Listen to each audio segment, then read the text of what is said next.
You're listening to Guitar Talk with Dave and John.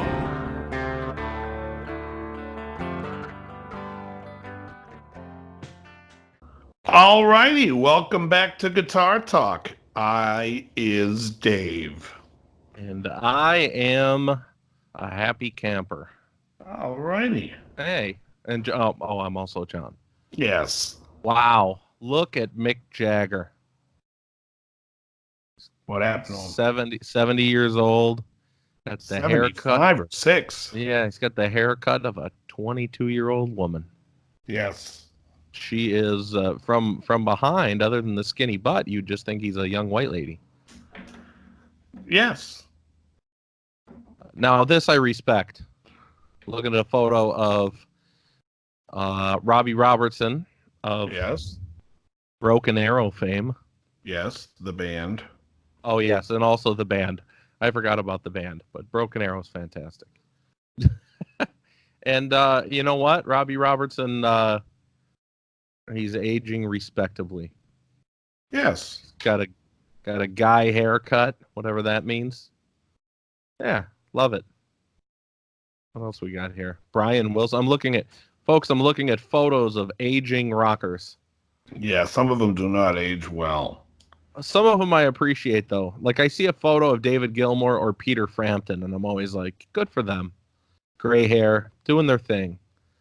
And then I look at a photo of guys who I even like musically sometimes, like Tommy Shaw. Can we talk a little bit about that? Tommy Shaw looks like he's grown fond of some plastic surgery. I feel bad, It's like all these guys out there, like I said, the Gilmores or the Framptons, or you look at, Paul Simon or whomever, they're kind of just letting it happen. You got some of these young ladies who just don't want to let it happen. So my buddy, who's a cop, they got this autographed guitar from Simon and Garfunkel. And they're doing a big charity event. They're raising money, and so they had to get it authenticated. So they sent it off to an authenticator who sent the guitar back with a beautiful authentication saying that this is the true authenticated signature of Paul Simon and Sam Garfunkel. Sam Garfunkel. That's brilliant. Oh, man. We were laughing. We were laughing hysterically. This guy was texting me back and forth. Then another buddy who's a cop on the same force text messaged me. He goes, dude, you want to go see Sam Garfunkel with me tonight? I'm like, exactly. That's funny. So now they got to send it back to the company and be like, dude, what the hell is your problem? Meanwhile, it's like the autographs look like chicken scratch. You can't even read what it is. So you had to go look up who it was. So they had to look up and see it was Art Garfunkel. And somehow someone wrote, yep, that's Sam Garfunkel. That's Sam Garfunkel, all right. Oh, that's funny. I've got a real bad reference here. This is digging deep, but here's a photo of Eric Burden. Yeah. From the Animals. And he looks just like Chuck Denomalous from Bill and Ted's Bogus Journey.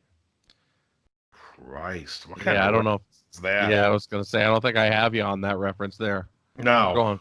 Going back to 1992 with a Bill and Ted reference, everybody. No, but you know what I was watching? I'm into season 3 of The Sopranos.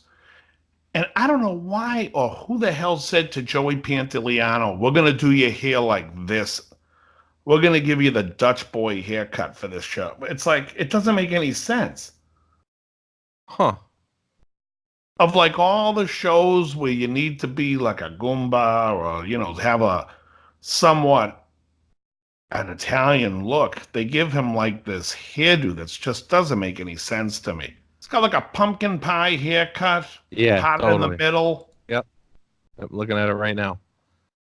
Yeah, that's an interesting look. It's like, why would they give him that look to be playing a guy in Jersey who's running waste management? I was just watching it saying this just doesn't make any sense. That's funny. So are you criticizing the Great Sopranos? How dare you? Oh, it's the best show ever on TV. Best drama. It really is great. It is a good one. It is a good one. It's great. Yeah, man. Speaking of Sopranos and Italian crime families, I'm wearing a T-shirt today by the El Segundo Slice and Pint, which has Yeah. nothing to do with crime families or Italians, really, other than the fact that it's a pizza place. And they have beer. Right, they do. The Yeah. Slice and Pint. And they even have a little dumb slogan that says, "You can't spell pizza without IPA." Jeez. So this place is owned by El Segundo Brewing in El Segundo, and I had a pie there yesterday. That was so good. It was I really was good. down. I would argue it might be the best pizza in LA right now. Oh, that's I gotta interesting. tell Delisa. Yeah, you do. I'll tell you what I think is very good in LA. It's in Santa Monica called La Vecchia. Mm-hmm. Right on Main Street, you order the margarita pizza, extra sauce, no basil. Fantastic. So That I was in sounds Newport, Rhode Island yesterday, yeah. and I had a pizza at this place called Karma Pizza. And it was excellent. It was all sauce, a little bit of buffalo mozzarella on the top there. Excellent. A really a good pizza. And then I went and had a little couple of sliders at a place next door called Harry's Burger and Beer or whatever it was called. But Mm. it was a pretty cool day down in Newport. But I had a All question right. for you. Sure. Do you still have the Dirty Shirley amp? Oh yes, I do. Yes, I Oh, do. Christ. I'm losing all kinds of bets. Yeah, it's a keeper. Nice. It's a good one. I will tell you. Um, it's the best feeling amp. Yeah. It's just the feeling. You sit and you play it. Doesn't matter what volume. It doesn't matter what gain. There's just something that it's incredibly pleasing to play. Something about the response. Just I could sit, like I said, I can play at any gain. I can play at any volume, and it's fun to play no matter what. And you never want to turn it off. Really? Yeah, it's nice. It's real nice. Well, that's bad news for Ryan, who watches the show. Yeah, I noticed that comment. Sorry, Ryan. At the moment, you gotta go find a new one. Yeah. Or, and this is just a long shot here, or you could call the rep who represents the amps and speak to him and have your local store start to carry them. That's true. You should speak to him after August 5th. Right. Of course. Yeah, you don't want to speak to him before that. Right. Must be after August 5th. Yeah, there's a reason for that. What would the reason be? Well, there's a chance that last week I accepted an offer to become the head of sales in the U.S. for Boutique Amps Distribution. And who is Boutique Amp Distribution? What amps do they represent? Well, they're a manufacturing facility that houses a couple of different companies and a couple of different builders who some of you folks out there are familiar with. One of them being Dave Friedman. So I'd be working with Dave Friedman with Morgan. Oh, Morgan amps. Familiar. Yeah. Yep, Morgan amps. The PR12's a great amp. Yeah, nice line, good guy. Yep. Tone King amplifiers. Oh, not to be confused with the Tone King of YouTube fame, but Tone King, the amplifier manufacturer. I wonder if the Tone King has a Tone King. Probably. And let me ask you this: is Tone King the one that Greg Koch uses a lot? Yeah. Yeah. Oh, okay. He's still over at Wildwood, I think. So the brands are Friedman, Morgan, Tone King. They do the manufacturing of all the Wampler pedals.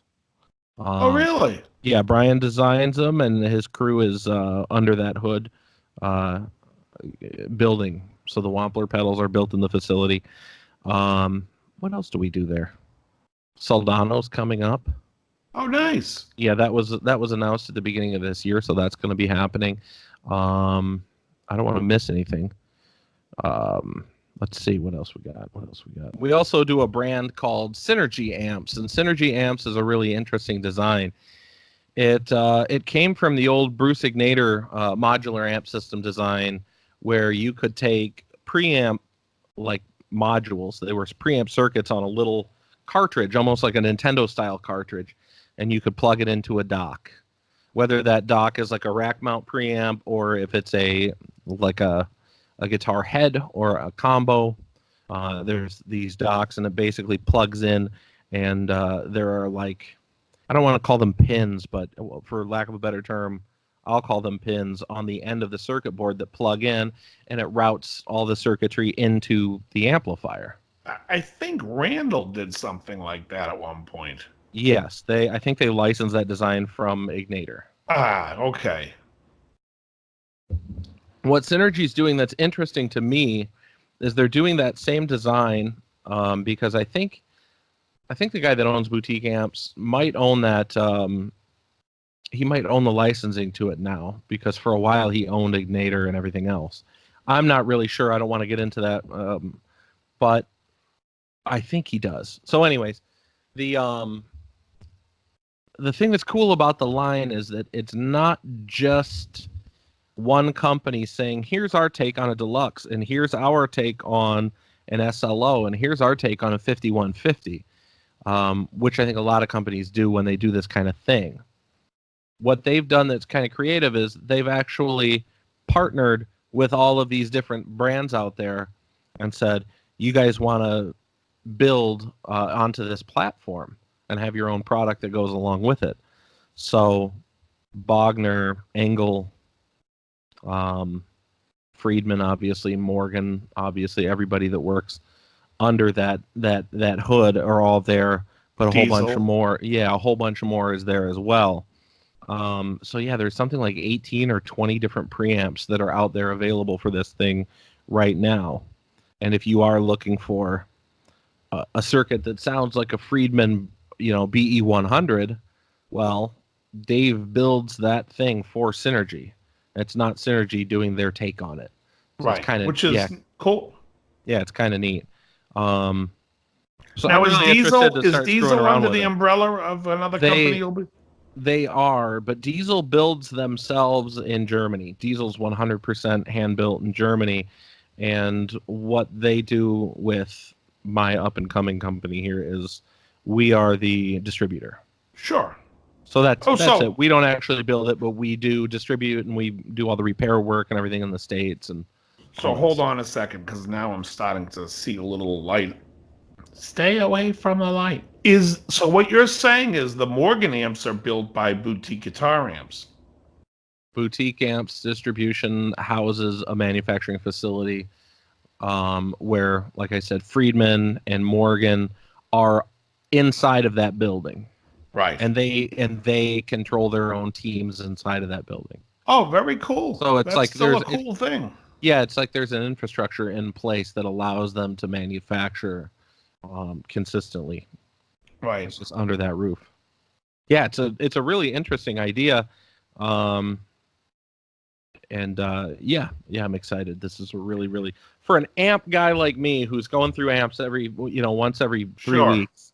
This is a very exciting sort of thing. What's funny is how many amps have been out there that either had like a lot of buzz about them, which is probably why they're not popular anymore. They're buzzing too much. Thank you. No, but there are a lot of buzz about them, and then they kind of just disappear. Nobody talks about them. Sure. I saw the other day on Craigslist, somebody was selling a Divided by 13 for like $600. That's a real good deal. I was like, what? Like, does anybody not know what the guy's selling? I couldn't believe nobody scooped it up. And me, I personally just didn't care. But the last thing I need is a Divided by 13 amp. But when I think about Matchless, remember how great the Avalon 30 was or is? Yeah. It's still a great amplifier. If somebody's looking for like a boutique 30-watt EL84 platform amplifier. That Avalon 30 was awesome. No one talks about it, but it's a Yeah. great amplifier. Yeah. I And think I think with some of these smaller companies, they fall victim to the speed of information and their inability to keep up because they don't have the resources. So you look at somebody like Fender who doesn't fall out of the public eye because they're constantly inundating you with information, whether it's good stuff or not. You right, but take their somebody like, amplifiers, I mean, they yeah, came out with those horrible pawn shop amps a couple of years ago. right. And now, people on Craigslist are like, I'll give you $200 if you take this out of my garage. Right. Um, No, yeah, but my point is, if you've got a company like Matchless who makes a super good product and it's really yes. compelling to guitar players, and they sit back and they say, we're going to sell because we have a superior product. You're only going to sell for a little while on that idea. And I think that's what happens to a company like that because they don't put the money into marketing. And then um, somebody else comes out and starts playing Bogner, or you name whatever other superior product, and now all of a sudden that's the hot thing and people just direct their attention that way, and Matchless is sitting over here not directing your attention back to them, not pulling your attention back in. Right. I was even going to say, I wouldn't even know if they came up with a new product since that Avalon. The And Lightning they had, 15 is ridiculous. oh yeah, well that was around the same time though. Was it? Oh, okay. Oh Yeah. yeah, yeah, it I came know that out. It was the I know they still make it. It's great. But the thing about that amp is, do you know what else they make? The problem with the Avalon 30 was, it had that cool glass panel. Mhm. And then when you went down to the breakdown of the amplifier, you realized they upcharge you for everything. Just come out with the amp the way it's supposed to look, the way you're advertising it. Don't post, oh, well, you want oh, you want it exactly like the picture? Well, then the price is this price plus 5 different upgrades that we did for that picture. Just tell us what the fucking amp costs. And then, if they're upset, like, oh, well, instead of it being 2,400, it's actually 3,200. That's $3,200. Let's say what it is. But the thing with them is they should have like a YouTube channel now. I can't remember his name. Was it Jeff, the guy that runs that company? I don't know who runs it right now. Matchless, you know the guy. I can see him in my head. I think it's Jeff. And Christine she was um the salesperson, the inside sales. But anyways, I Yeah, just think I like, don't remember. yeah, I just think they need to get out there and be like, here's a YouTube channel where and you always gotta make something new. I don't care if you do one tweak and change the name. You got to come out with something new because a lot of these brands like Divided by 13, which you haven't heard anything in a long time, and I'll tell you my problem with Dr. Z was always that there's just so many damn models. Yeah, he's got a lot. It's I like way too many. I like Mike a lot though. I don't have a bad thing to say about that Oh no, guy. I'm sure he's a great guy. It's Really just nice as a guy. marketing thing. Someone says, "Hey, Yeah. what do you think of Dr. Z amps?" Which one? There's Yeah. just too damn many. Yeah, When it you is think it about is Fender, those amps, there's a million Fender amps. They didn't roll out all at once right. over the years, and they discontinued some, and then they changed them, and Yeah. they moved them up and whatever. I'm just saying. I just Yeah. think is Bogner part of this deal or no? Pedals. The Bogner pedals, okay, Right. yeah. That's it. Yeah, they build all their amps in house. Oh yeah, yeah. North Because North Reinhold Hollywood. runs. What's the guy's name that runs it over there? Jorg. Yorg. Yeah. Yeah. Another super good guy. Great guy. Great guy. There's a lot of great guys in the business, and Bogner makes a quality product. I mean, I can't say, and I don't think they make too many. I mean, so I No. can't really say anything on that front. But I just do think, in fairness to Dr. Z, like, come out and redefine what the line is, because every time someone tries to sell me even a used Dr. Z, I'm like, what is that one called? Which one is that? It's always some name I haven't heard of. I'm like, really? Let me ask you this: how many amps? Not speaker cabinets, but just amps. How many amps do you think Matchless makes? 10. Up. Really? I think 14.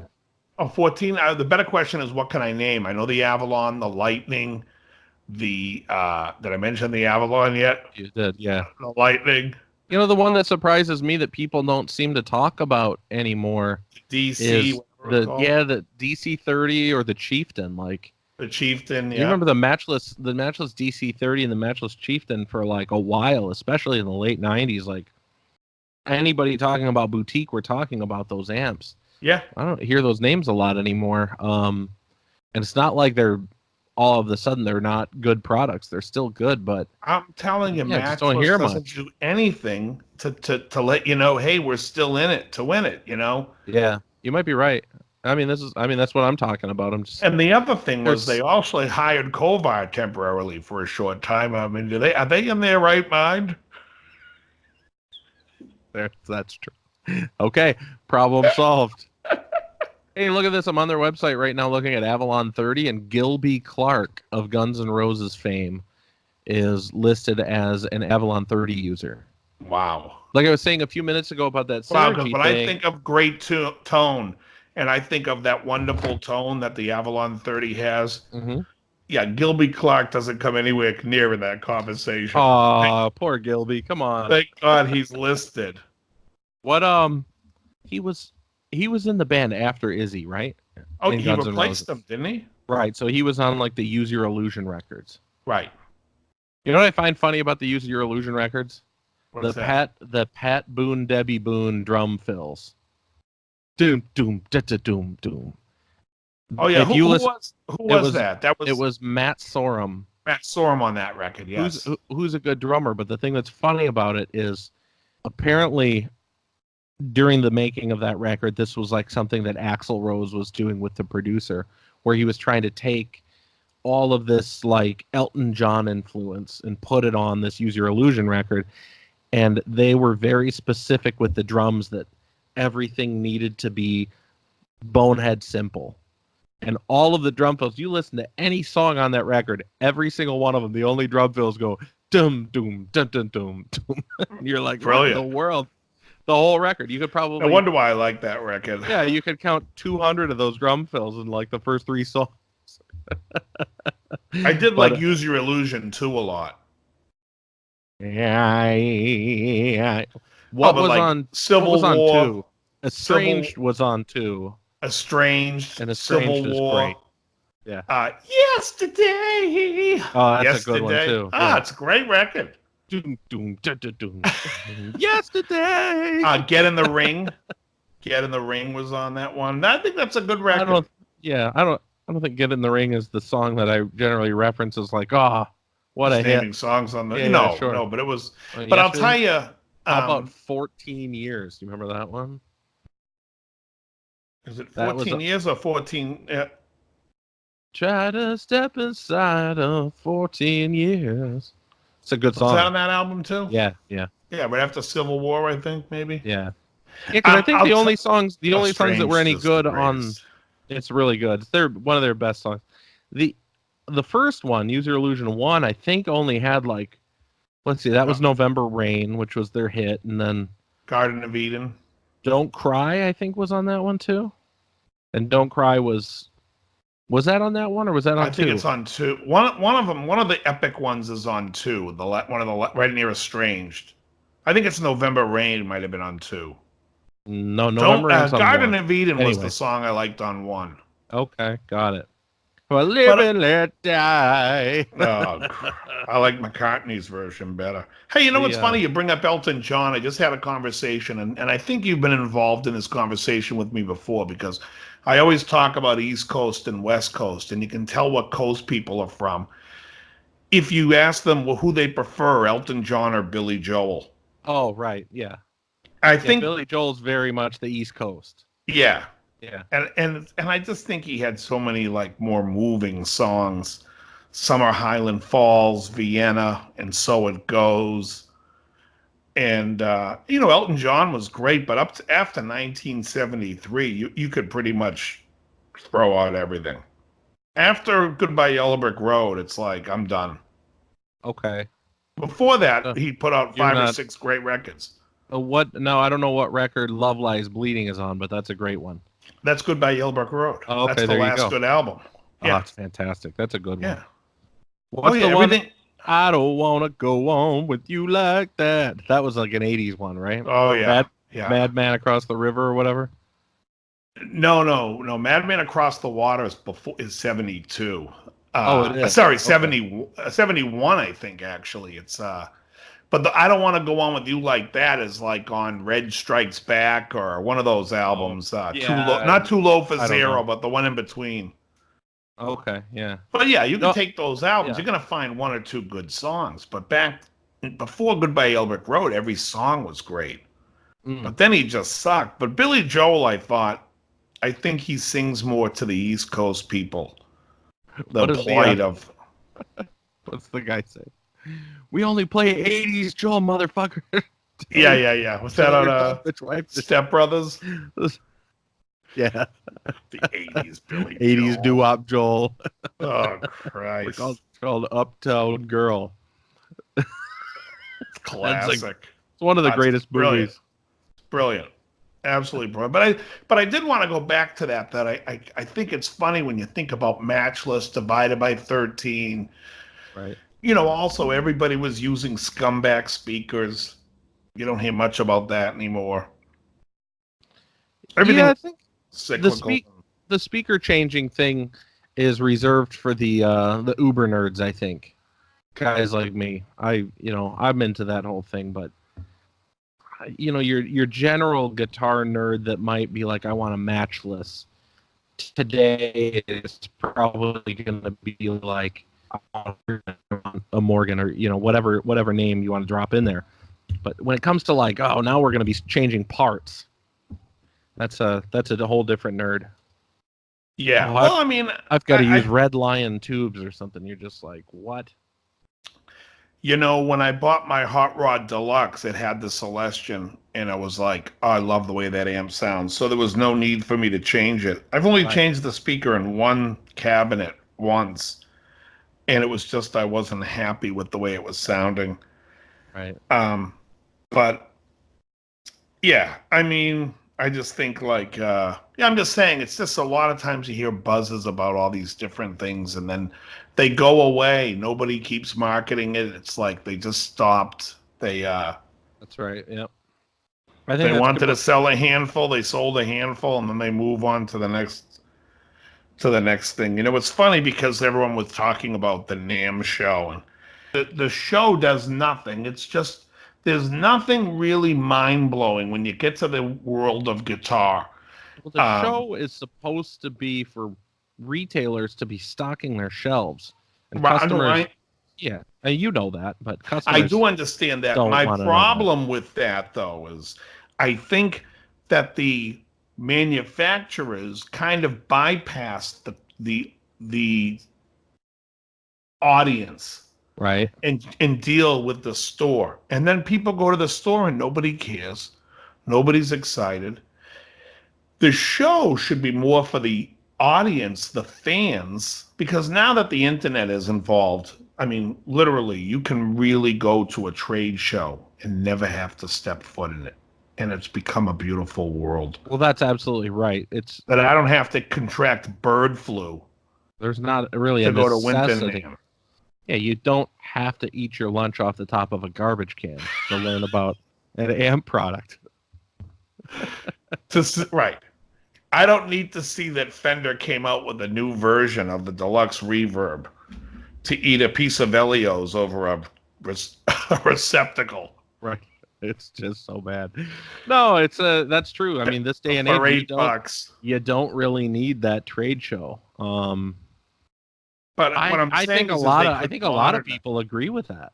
No, but what they could do is modernize it because now that the internet is so involved and people, you have to understand you should be making things or at least having some type of back and forth to people. What are they looking for? Like, I mean, I don't know. I just get so.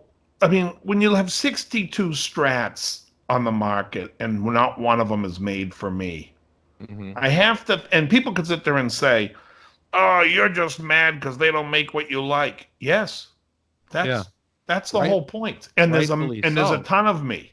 Right. Rightfully And there's so. a Right. And there's a ton of me. So if they're just making it for what you guys like, then that whole other business is not being addressed. Hmm. And guys like me and by the thousands are buying Warmoth parts and making it ourselves. Right. Yeah, absolutely. And to what point? If I was running Fender and I'm sitting there But I saying to still don't. Fender, somebody tell me why we make 60 strats with a C-neck.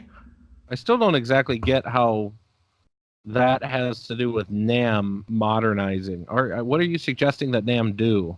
Because I I don't think, know. I think it should just be something to draw, like, I are don't you know. suggesting changing it from an industry trade thing to a consumer trade thing?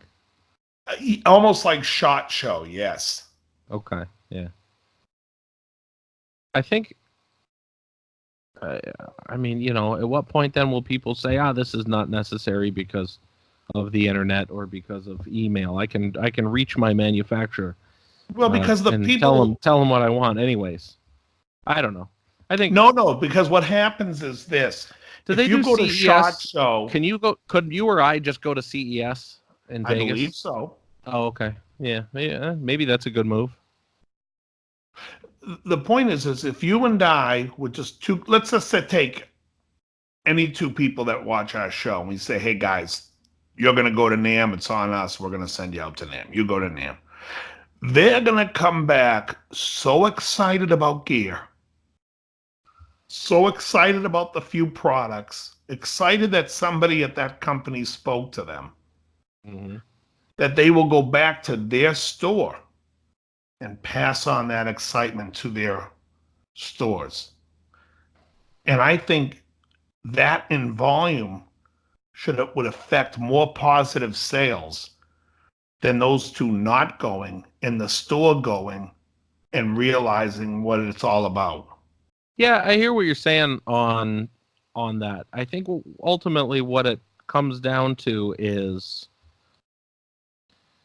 that you'd be interested in consumers being excited and relaying the message so that the stores can cater to the customers when they're putting together their stock, as opposed to guessing what the consumers want, putting together their stock, and then maybe getting it wrong. Yes. Yeah, I believe so. Wow. All right. I think that's a good. I mean, yeah, I would agree with that. This is where we've talked before about like focus group marketing in sales. That's really smart, and when companies take advantage of it, they end up doing some cool things. Like when Gibson did Guitar of the Week, they could go out there and they could say, how quickly are these 250 guitars going to sell into the marketplace? And then ultimately they picked the wrong one. They picked a reverse flying V to say, okay, with these sold very fast. Now we're going to build a Right. regular model, and it's like, ooh, swing and a miss. But no, Well, here's conceptually, that's that sort of thing is kind of a unique way to do things. But yeah, I agree. look Get at the Sweetwater. get the temperature of your customers. Look at Sweetwater. Right. Now, if I went over to your house right now and I was with the FBI, I show up at your door unannounced right this second, and I say, John, I have a warrant. Let me put my Am I pants on. am I gonna find a Pro Gear magazine in your house from Sweetwater? No, you're not. Really? No, they don't make it past my front mail. There's a recycling bin under our mailboxes. That catalogs go there. What are you reading when you take a dump? Oh, my phone. Oh, I do it Christ. all digitally. It's all digital, baby. You heard it here, folks. Do not ask to borrow his phone. It's Exactly. It's uh, covered in feces. but seriously, so I guarantee everybody that watches this show, if I show up with an FBI guy and I show them the search warrant and I go through their house, I'm pulling out Pro Gear out of every house. This is such a dumb premise. No. But what I'm saying You're is, wearing aviator sunglasses. You got FBI agents behind what you. I want you to get Why? the full on vision. But the thing I'm saying is, why the fuck then would Fender not make Frontline magazine anymore so they could send it out? And all you would have to do, let me tell you this. Sweetwater does it for them. No, Sweetwater only does a limited selection of what they make. That's the whole issue. In other words, if Sweetwater's doing it for them, then fuck the rest of your line. Just carry Is what there Sweetwater is advertises is because there anything Fender makes that Sweetwater doesn't carry? what? Like No, it's it. not in the catalog. Absolutely. They're not showing Oh, every guitar. In other words, what I'm saying is if I said right. to you, hey, John, Frontline Magazine, you want it sent to your house? They put it out twice a year. All you have to do is go to Fender and put in your mailing address and your name, and you answer a few questions. And now they have all this information about you. Yeah, and I'm still saying no. You It's wouldn't get not. a Frontline Magazine? No, It's a they don't make great anything. toilet read. They don't have anything that I like. They I never do. already. I know they don't. Well, I like looking at the amplifiers. Um, Once in a while, they'll come out and they'll reissue the Bass 6. They'll I reissue might. a.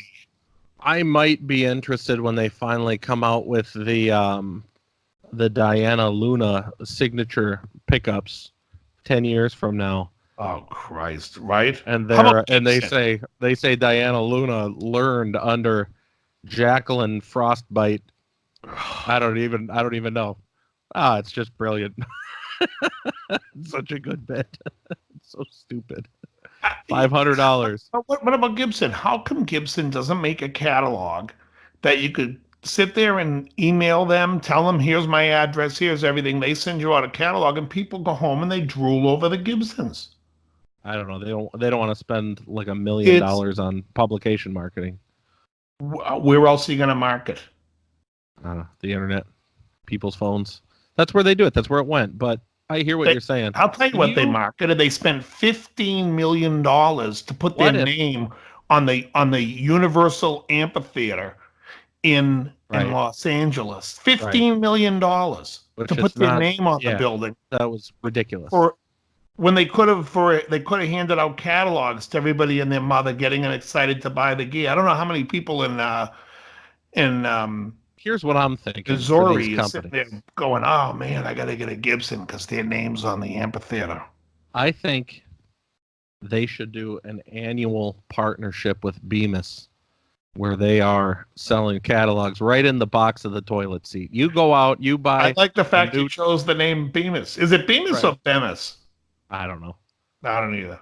It doesn't matter. It's a good joke. You get the toilet seat and out falls a Gibson catalog. And you just put that right on top of your toilet tank. You're good to go. You Why don't would have to you think need to go to twice. Bemis? You could actually just go to Northern Bath Tissue or Charmin and say buy a 24 roll, and this one comes with the Gibson catalog. That's a good idea too. It's That's excellent. a good idea. Yeah. Yeah. They, I guarantee they'd probably pay for it. Some of the pages are made out of tissue paper. Right. It's like, oh, you could get rid of these pages. Oh, God. This is all the tribute series.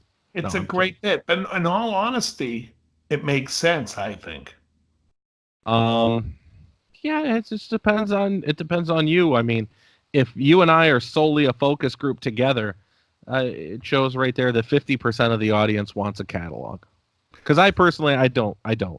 But you do your Would you thing. agree Sweetwater's the most successful catalog guitar store nationwide? I'd be curious. I would say for their age, definitely. I'm curious what their revenue is compared to like MF. I'll tell you this: I never go to MF looking for Right. gear. No one does. Right. But in I have a feeling they Sweetwater still do a lot of business, but no, I'm distributes more the of a pornography for you to read it while you're on the toilet. And people go, oh, wait, Morgan makes a PR-12? It's in the Sweetwater catalog. You know what Morgan shouldn't make? Whatever's not in that catalog. Or put out your own catalog. Here's something you could bring right to your company right away. Make a catalog with that of everything you guys carry. I'm telling you, the catalog is a dying thing because people enjoy, like, what are you going to do? Look at guitars all day, John? Get off the fucking computer. All right, here's my catalog. I'll go read it on the toilet. See? She's like, "Are you looking at guitars again?" No, I'm looking at porn. I swear. All She's right. like, all right, good. It better be. That, No, it's so dumb. I'd be curious. I bet that there's better probably a be lot of Asian, that better be Asian schoolgirls with a large black gentleman, or I am gonna be furious. a large black gentleman. It's so dumb. And folks, with that, they've shut us down. Exactly. Exactly. The catalog thing. All right.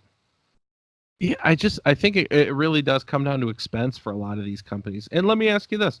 How quickly does that catalog lose favor in your house, and how often would a company have to revise and redistribute annually in order for it to not either become tired or whatever? I think if somebody Because I has think a front Sweetwater's what line, those we get one of those like 4 a times a year, month, maybe quarterly. yeah, quarterly. Okay. But it's also the thin, cheap paper. It's not like the way the front line used to be, which was that thick stock paper. Ugh. And Yeah. Yeah. and the thing about the catalog thing is, okay, so Sweetwater is making the catalog. You get the products and you get if you take a look, there's not every Wampler pedal in there. There's not every JHS pedal. And in the words of Tony Soprano to Big Pussy, did you really even exist? Do they even exist if they're not in that catalog? People don't know they exist. And that's part of the problem. Because now you're reliant on Sweetwater, who's giving you limited view scope of what you carry. Yeah, you do have to find a way to get your messaging out there. You do. Yeah, and Paper's one way to do it, but I you also have think a you have to YouTube get your channel, like a messaging. company like Matchless, if they had a YouTube channel, and let's say They they had probably do. Gilby, yeah, well, I mean, if they had one that didn't have Gilby Clark on it, thank you. I love Gilby Clark. Gilby's my favorite. Was he what did he do? He just played backup guitar. Did he sing too? I have no idea. To me, they got him because he had the look. He fit the Johnny Bravo outfit. Got it. I mean, as far as I know, he was playing uh, Pinky Rock, right? I mean, isn't that what he does? Isn't that what they do? Yeah, but Slash, I mean, like you take a song like Estranged, Slash is killing it. Aye. So nobody ever told you, baby. Um, yeah, I'm going through. I'm looking for Matchless right now to see if there's like a Matchless channel. I don't see a Matchless Amps channel. Yeah, they probably don't have one. If there is one, it doesn't have any subscribers at all. Yeah. And Okay. and Well, and then it's also getting the company to find there is one. somebody. Matchless Amps. There is one. There is one. Yeah, but it only has 8 subscribers, so they haven't tried to do anything with it. Yeah. Yeah. Well, there you go. Yeah, I mean, a YouTube channel certainly helps. Look at somebody like Friedman. Let me see if Friedman's subscribers. I'm gonna look up real quick in my phone contacts if I can remember what the guy's name was that ran Matchless. I thought it was Jeff.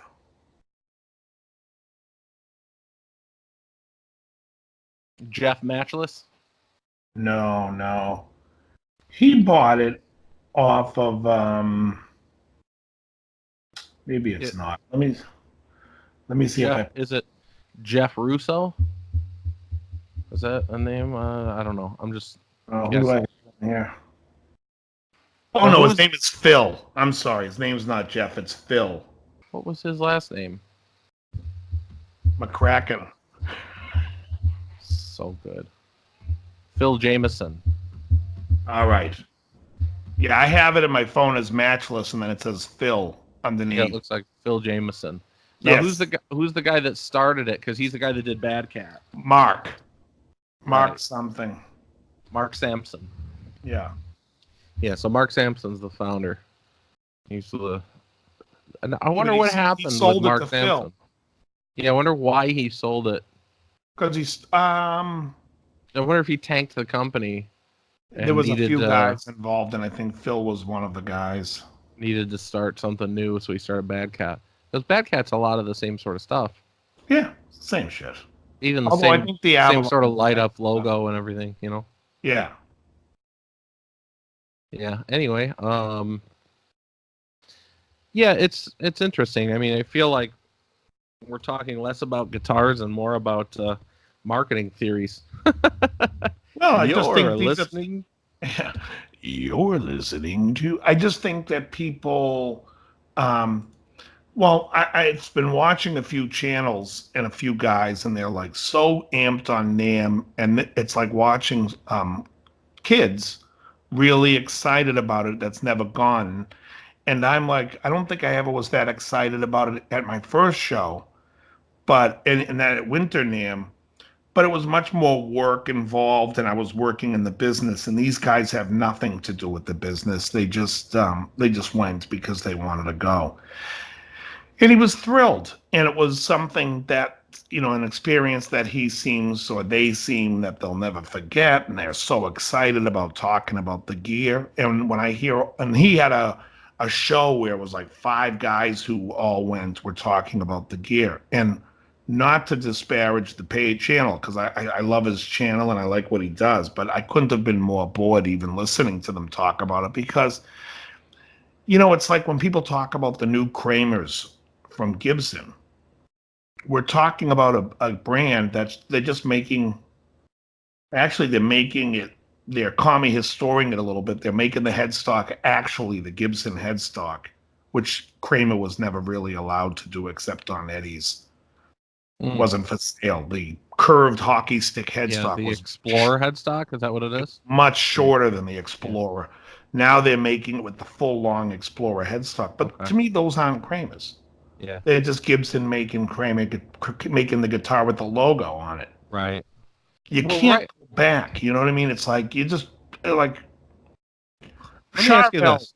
With exception, let me ask you this. With exception to what Synergy's doing by trying to offer this platform that, I mean, I can't say it's like 100% moving into the future, because it was something that was tried before. It wasn't hugely successful, so they're trying it again. Who knows? Maybe they can own the space. But with exception to them trying something new, who out there is trying something new? It feels like everybody in this industry is constantly looking backwards and saying, how do we recapture that? And Yeah, nobody's I really have to. looking forward. I'm going to say this about Synergy. I don't think Synergy's doing anything new. I think they're the first ones to do that concept right. Yeah, And I think that's they're a doing it right too, and I'm excited about that. Oh, right, and but I don't I think did it's want to new. mention, The I did, idea was always there, yeah, I but did want to they mention about Synergy, and I think I'm going to try and figure out a way to get you one of these things to screw around with. The the reason I think that maybe it has some legs is because of the last two touring racks that I saw. I think I saw at Friedman's shop. I don't know if I mentioned this, but he had Guns N' Roses racks for their upcoming tour. Slash and Dick Fortis, Richard Fortis. He had their racks, and they both had Synergy stuff in them. Your boy Steve Vai, known for great tone throughout his career. Why am I laughing right now? He's using the stuff right now as well. And then Opeth, the Swedish band that kind of started as death metal and now is some sort of weird prog metal, but a lot of kids like them. It's in their racks as well. So you got some bigger, more well-known players using this stuff. So we'll see if we'll see if it has legs. I hope so. I think it's cool. oh But the no, I most think the important idea is part, cool. the most important part is getting something to you. Yes, that is very important. Is it a 6v6? Are there any 6v6 ones? No, everything right now that's offered is just 6L6. Oh, 6L6 is okay. Yeah. It's all But so 6L6. But anyway, yeah, so But the thing is, I like want when to you see some of have, these companies move forward. Come out with something different. yeah, And by nobody is. different, I mean don't fold your stupid guitar in half. Yeah, yeah. I mean, yeah. Listen, we have a $3,000 guitar here, folks. This is so you can take it on an airplane. What's it play like? Well, you can fold it. Great. Thanks Hey, for this putting a sounds exact. fucking three. Thanks for putting a $2,900 hinge on my $100 guitar. I saw a guy on my Facebook feed that had a rant and rave about $500 set of PAF period accurate pickups that he purchased, and he wouldn't throw the company under the bus yet, but apparently he ordered it and it came in wrong. He was like, it came in. I could tell that the covers were resoldered and yada yada yada. The colors were wrong, and he was pissed because he bought this $500 set of recreation PAF pickups, and the company didn't deliver the right thing. And it was like, the first mistake is this or that or this or that. And I was saying the first mistake is that you just spent $500 That's on exactly somebody right. recreating the PAF sound, which you don't even know that sound. Right. Unless That's you were it. playing it all day long in 1959 and your ears haven't changed since then, how do you know? Well, they've said not one PAF has been. All the magnets were hand cut. Not one set of pickups are identical. And yet somebody's going to say, "I've got the period correct. Here's exactly what it is for 500." People chasing that magic, whatever it is. Um, I said it once. I'll say it 100 times. The DiMarzio Fred has been a good pickup to me. There I'm you never go. changing from it. It's just been a good pickup to me. How Yeah. would you feel if Larry DiMarzio and Steve Blucher came out and announced we're doing a retro series, and in the retro series we are reintroducing the Fred and the I don't know what else came out in the same year. I'll just throw out random examples. The Air Norton, the Mhm. Steve Special. We're recreating them to be built the same way that they were built in 1990 or something. How would that make you feel? They never changed it. Right. But they're going to tell you something's different. Right. We found period correct Allen screws that were, It's that were insane, screwing folks. into it. The business is full We're of stamping them on the tikis. same machines that we've been stamping them with for Right. 30 years. Right. Somebody comes out and says, "I'm making a period correct PAF," and you paid $500 for it. Just write me a check. Leave it blank. You can trust me. Right. It's absolutely insane. I mean, do you remember the time Alex Bika Sr. comes in with a guitar? I remember This Alex. guy was a Russian guy, used to have a lot of gear, great stuff. Comes in with a guitar, American Strat, three pickups, and this guy, he was kooky. He took a Sharpie and had all these notes written on the pick guard. Comes in with this guitar. He's like, "I want you to tell me about all three pickups." We plugged it into like a Fender tube amp, like a like a deluxe reverb, then plugged it into a Marshall, played it. Two pickups were decent. One pickup was unbelievable sounding. The unbelievable sounding one he pulled out of a Squire made in China, and the other two were off of an American Standard. That's the world. You have Right. no idea. And if someone sits there, "These are American pickups," that Chinese Squire pickup he had was I mean, I'm telling you, talk about a pickup that has mojo. He brought it in knowing we were going to flip our noodle over it. It's Folks, do not spend crazy money on pickups. I mean, I've talked to Gibson these makes a decent pickup for $120. If somebody makes a humbucker, that's $100. That's worth it. Any more than that, and you're really getting into some crazy marketing and storytelling. I've talked to these builders. I've talked to Mike Zate and I've talked to Dave Friedman, and we've joked around about snake oil in this industry. These guys are guys that are building, and they're both, both of these guys and then a couple of other guys I've talked to. I think I've talked to Jorg at Bogner about this before. They all agree. They're like, oh yeah, dude, this industry's like just filled with ridiculous snake oil. All of it. It's like if you want a good product, all you can really do at the end of the day is listen to it. You can't read all the hype and be like, oh man, the literature has convinced me that this is the right thing. Yeah. You gotta listen to it. If you don't listen to it, you're gonna end up getting something that maybe somebody else thinks it's good, but maybe that somebody else has ears that suck. You know what I mean? Well, when people sit there and talk about ears, all you have to do is watch Greg Koch on Wildwood Guitar. Right. No matter what guitar he picks up and plays, no matter what he picks up and plays, it sounds fantastic. Right. It's not the fucking pickups. You could play next to Greg Koch on a pair of $500 pickups. He could play on a pair of $30 humbuckers. You're going to ask him what pickups he's using. Right. That's the fucking game. And some That's asshole convinced you that he designed your pickups because of the special relationship it has with mahogany. That person could be Seymour Duncan, but he knows better. But he's still going to try to sell you the snake oil. Folks, don't listen to the literature. Listen to Dave and I. Listen to us. No, I'm serious. It does not matter what you play. If it's good, it's good. If it's bad, it's bad. That's right. Yeah. It's like I said, I've never heard Greg Koch pick up a guitar on Wildwood Guitar and me say, wow, that thing doesn't even sound good. It always sounds good. He's a great player. That's what counts. All the other nonsense is just people trying to get into your bank account. You ever see his video on the Fender Bassman?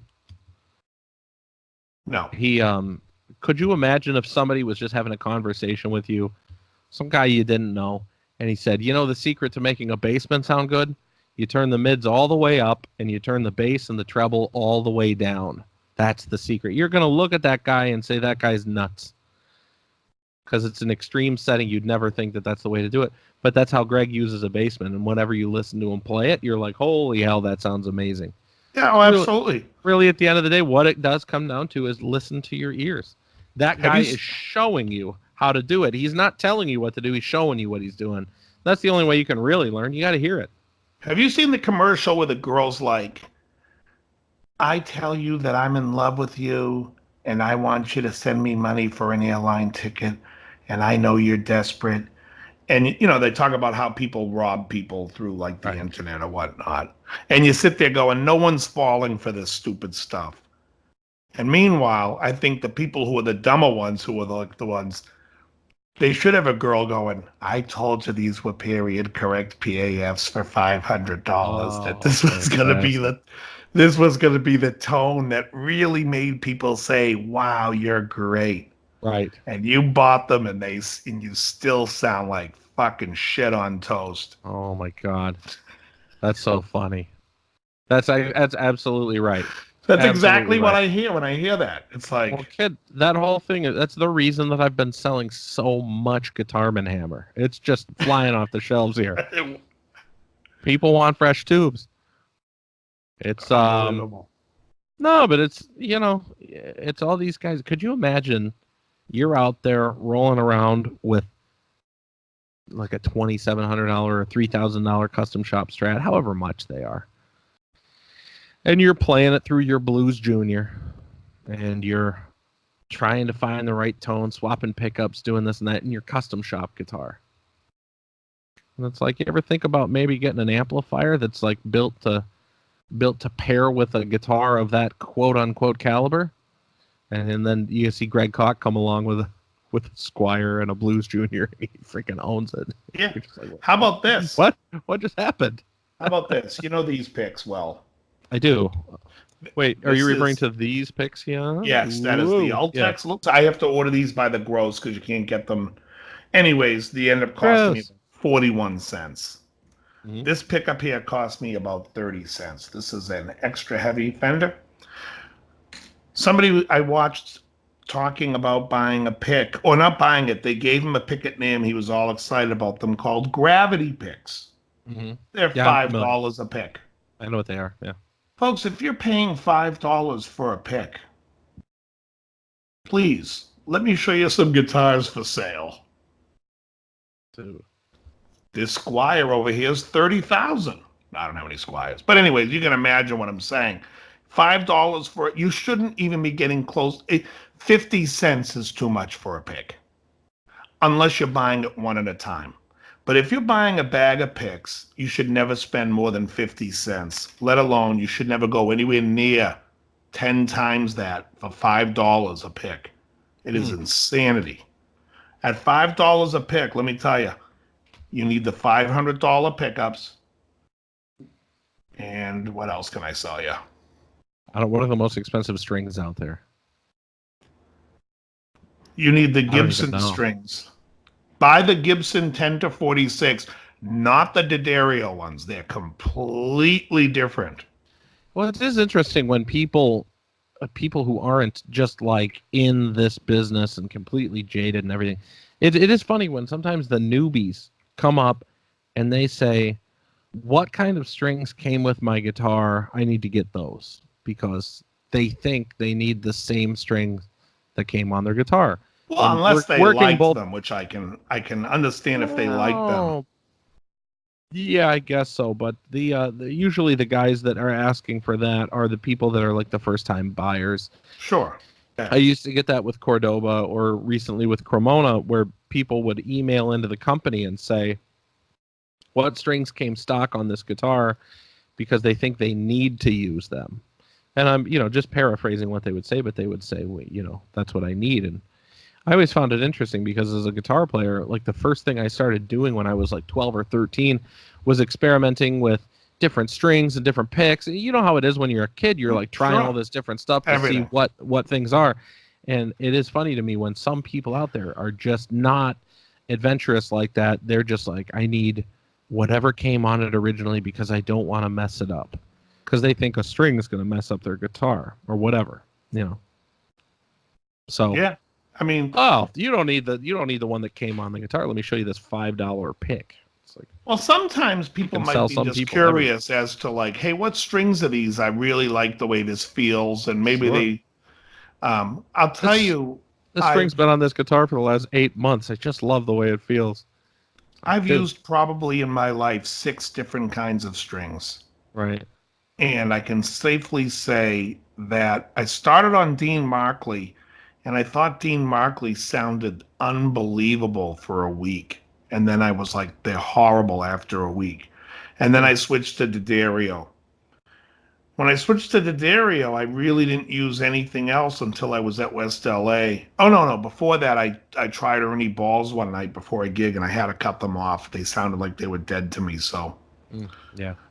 So I don't use Ernie balls. I don't really care for them. And then since then, I've used the Gibsons that were made at the Elgin factory before they closed that factory in 2008, and they make a great string. After that, a lot of strings like the Elgin ones, GHS, they all feel pretty good. I just happen to like the Dario, but I'm no more than anything. Like if Yeah. the Elgin string was around, I would say that was a good string. There's plenty of, I mean, and it's all preference of what you like. But it doesn't matter at the end of the Yeah. day. I always You thought the know? GHS Boomer was the closest thing to the standard D'Addario that I ever played. There would be moments where at West LA back then in those days that we'd be out of like 10 to 52s or whatever my standard gauge was, and I could pop over and pick up a set of GHS Boomers in the same gauge and like say, this will Yeah, be they were fine for the next decent. few weeks. I had no problems with them. I Yeah. think they make a good thing. And I thought those old Gibsons that we had, because we had the Yeah, last batch, The Elgin strings were good. I were remember those. excellent. They were excellent. So Yeah, wait, but what happened with Gibson? Gibson closed their strings in 2008 at Elgin, and so now they don't make their own strings? you know who makes their strings. Just You saying. know. I know what you're doing. Uh, I just found it weird. Wait a minute. And Fender hasn't made their own strings since 2009. Yeah, I was really surprised they closed down because didn't they move their factory from the US to Mexico and then They in a did. short few years they closed it down. And I don't know if they sold that factory to Martin, but then oddly enough, Martin started making their strings in Mexico. Well, the factory was the same factory that was making the guitars. It was in Ensenada. I saw it. I was there. Oh, it was? Yeah, yeah, the winding machines were in Ensenada. Oh, So maybe I don't know, maybe they sold the winding machines to yeah, Martin they or, must. who I don't know, knows? but they just didn't have the sheer. They couldn't produce the volume. I think that they wanted to make strings, and I think they wanted to have a made in USA string again. Maybe. I don't know. And I think it was cheaper to go to somebody, maybe in New York, to manufacture the strings for you. What are you doing? What are you doing? I'm I just know, saying, maybe I they went know to what you're Staten Island doing. one day and said, "Hey, these guys are selling strings and they're making them for Gibson Oh man. and You know, John Pierce right. You know, and PRS." a little birdie told me one day that John Petrucci, who Yes. endorses Ernie Ball publicly because he's a Music Man guy and he has to endorse Ernie Ball publicly. I was told from someone who's inside on his camp that he is a D'Addario player and has Wow. been using D'Addarios on all of his guitars the whole time, which makes perfect sense. He is a Long Island or a Staten Island guy. Yes. Some of these guys, they change their models and they change their sound more often than they're recording any of these sounds. You look at that like Joe Walsh or Billy Gibbons or whatever, Those and two it's are like yes. they can play whatever they want, but like nobody can really go and say, "Oh, that was his best sound." When they don't even have like recorded representation of it. It's just like you speculate, "Oh yeah, I saw him live in 2008 and he sounded good. I wonder if that's what he was using." It's like, who knows? Just go You don't listen know. to those records when he Right. played on in 1978 on but seriously, folks, every record, every guitar sounds great on that record. Or Which record listen are you to, talking about? it's called But Seriously, Folks by Oh, okay. Joe Walsh. It's like, come on, Mhm. nobody know these people are just putting their name on shit. Right. It's Right. like Steve Vai recorded the first David Lee Roth album using all Marshalls, not Carvin, because the guy who was producing it who was friendly with Steve Stevens, ended up calling Steve Stevens saying, "You got to help me get this kid's tone." And Steve was like, "He uses Carvin. They're horrible. Go to my storage unit and get out my Marshall and record with it." And that's what they used. That's funny. Doesn't But surprise me. Steve Vai is not running over to Marshall saying, "I used a Marshall." He's still out there. "I stand by Carvin." Right. Well, It's it's a it's career. it's all it's money. Right. And unfortunately, that's what the business became, thanks to Ace, Gene, Paul, and Peter. Now, really, it's just thanks to probably Gene and Paul, but Kiss did it on the early records. Before that, when you were a kid, have you ever seen on a record what gear people used? Oh, I never paid any attention to that. Right, on the back of every Kiss album. Kiss uses Gibson guitars and Pearl drums. Mm, And that was it. Now people start to realize the value in that, and all of a sudden, Jimmy Page wasn't sitting there saying, "I only play Les Pauls." He didn't care. Never right. got a nickel from them until they wanted to make a limited edition version. I think the way that Page did it is the right way to do it. Or guys like Joe Walsh, where it's like, make my model after I'm based on what I used, but don't sit there and be like, "I'm now with PRS. I'm PRS's bitch now." I want somebody to come out and do what we were talking about earlier, where they do a forward model. Joe Walsh, instead of saying, "Let's just recreate what I used in '78," he should say, "I got a new idea." And it's like the Homer Simpson supercar. If you remember that Simpsons episode, that's like what I want to see from one of these guys. I want them to come out and just be forward thinking. I mean, in all fairness, Vi kind of did that in '87 when he came out with the Gem. I mean, basically took like a general model, but what he put together wasn't available in the marketplace at that point in time with the stupid handle and the clawed out backside of the tremolo and all that stuff. He did it in '87, And all credit to Vi, he hasn't changed since. He's been using some variant of that model ever Sure. since. And there's some respectability in that. He's not my favorite guitar player, but I can't knock him for that. But all these other guys are doing exactly what I'm talking about. That's just like so spent, and it gives me nothing exciting to see. And everybody's just like, oh yeah, it's kind of like a 64 Strat, except it's got the screw hole positioning of a 57 Strat. It's like, please kill me. Yes. Oh yeah, we have the new Strat. It's this. Yeah, it's always the same fucking thing. It's the same thing, and we're using medium jumbo frets. Oh, so it's the same as everything. Yeah, right. It's every guitar you have. It'd be nice to see somebody come out and just say, "Here's this brand new thing. Here's something different." Something different. Every once in a while, it's good. Somebody comes out. Next thing you know, Joe Walsh standing in front of a guitar folded in half. And he's like, I can take this on a plane. Right. Touring has been hard for the last 50 years, up until now. Oh, God. My guitar folds in half. Boom, boom, boom, boom. It kind of sucks, but I just laugh. Do. That's terrible. Oh, it's terrible. All right. By the way, today's episode was brought to you by CRE Guitars, the guitar that folds in half. Oh my God! Could you imagine? For $3,000. He will never endorse this program. Never once. Right. I feel bad. We really like your product. It's good. It's good stuff. I do wish him the best. I really do. Also brought to you by Town Lumber, the tone of wood. Oh boy. Right? We just oh boy. We that's the Fred Flintstone, oh boy. Oh boy. we just do endorsements of, we just get advertisers of everything that we rip on. Oh, that'd be fantastic. Wouldn't that be something? Right. Also, today's episode brought to you by Joe Barden Pickups. $500 a set. Oof. I've never played a Joe Barden pickup. Let's put it this way. Paul Marr had them on his Strat. Paul Marr came over to the apartment, wired up my black Strat with the DiMarzios. The next day, those Joe Bardens were on Craigslist. Right. Yeah. Yeah. That's how good. It's the DiMarzio. That's where it's at, man. The DiMarzio area picks, folks, are great. And the 54 is, like I said, I know you enjoy that pickup. I enjoy it. I think what I would do is, if I was DiMarzio, I would invent the Area 2037, and it's going to be a totally new tone for a totally new generation. No, but what's funny is when you think about the music thing, the electric guitar has been really available on the marketplace since, 1950, you want to say, at the...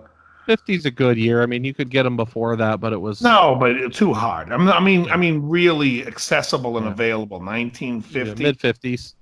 No, 50, really. I mean, well, 50, even because they 52. We could just say 52. Fine. So how many years we've been now? 67? Yeah. Close to 70 years, yeah. And only a few tweaks. Right. Right? I mean, today's Strat, they put an extra fret, an overhang on it. The radius, they flattened out a little bit to be a little bit more like Gibson's. Other than that, not much. Anytime people change anything, everybody comes out of the woodwork and goes, I don't like it. Yeah. I mean, I don't know if that was the case early in the career of the guitar, in the lifespan of the guitar, because when did Floyd Rose come out with a Floyd Rose? 70s, late 70s? Oh, no, 82 or 3. When the first Floyd was on a guitar. Right. So you're talking 83 maybe? Okay. So when did you start playing guitar? 81. What was the attitude of players when you were doing your kind of like onboarding to becoming a guitar player? Were people as surly and unaccepting as today? Real quick. According to this website, it says 76. But I don't think it. Let me see something. I don't think it hit. I, I don't think the double locking was his first thing though. a double rocket in favor of the Floyd Rose between the Floyd Rose. He looks like 82, 83. It says June of 82, January to 83. Okay. And that's not even like an entirely new thing. It's just a modification, but Right. I don't know if there necessarily needs to be an entirely new thing. It's a guitar. The design's already in place. This is what it is. But what was the attitude of players, back in the 80s? Were they as surly about, new coming products and whatever in the marketplace, or is it like today where everybody's just like, if it's not from the 50s, I don't want it? No, because what happened was you were at the very decline of Gibson was doing terrible. They were making super heavy instruments. Fender was in the middle of just coming back, bringing the 50s headstock and trying to resurge itself. And Charvel, Jackson, and Kramer were the new flavors. And it wasn't even pointy headstock really at the time, but it was the Super Strat had come into Right. play. And so it was welcomed, that Floyd Rose, very much so. There you go. Right. Yeah. Yeah, In fact, I remember going into E. Wurlitzer on Newbury Street, and they had a wall of Kramers. And I used to love the Floyd Rose model Kramer. It had like a funky shape to it that I liked. And yeah, everything had Floyd Roses back then, and that was like the new thing. And I was a new player, so I didn't know that it was so new. right. I was just like, those look cool. Right. No, it's And I'm not even just speaking to the Floyd, but just in general, because the attitudes today are so like we've been talking about. It's a lot. Everything seems like it needs to be a throwback. well, I think people enjoy the vintage stuff has made it through the test of time, but those old Berettas and those old Kramers were great guitars. And they Right. were all pieced together anyway. There wasn't like a manufacturer. Like, it wasn't like Kramer was making everything. They were taking parts from ESP, Sport, Lacido up in Canada. They were just piecing guitars together. Charvel in the Europe before Jackson took it over, up until 77, 78, they were just the parts. They were just putting parts together. But, in 78, Grover fired up those machines and they started manufacturing guitars. Mm. But yeah, I mean, it was a different world. I think today people are more accepting. I mean, the Ibanez guitars are the shred guitars, but just like you pulled off with the blues Nazis. They don't want to see pointy headstocks at a blues jam. That type of thing. There's still that whole nonsense, but whatever. Yeah. All right, let's wrap it up. You got it. I will Yeah, I will talk to you next week. if you guys are waiting for me to sell my Dirty Shirley, you can go fuck off. That means give them 2 weeks. How dare you, sir? All right, I'll catch you later, man. All right, very good. Very good. Later, everyone.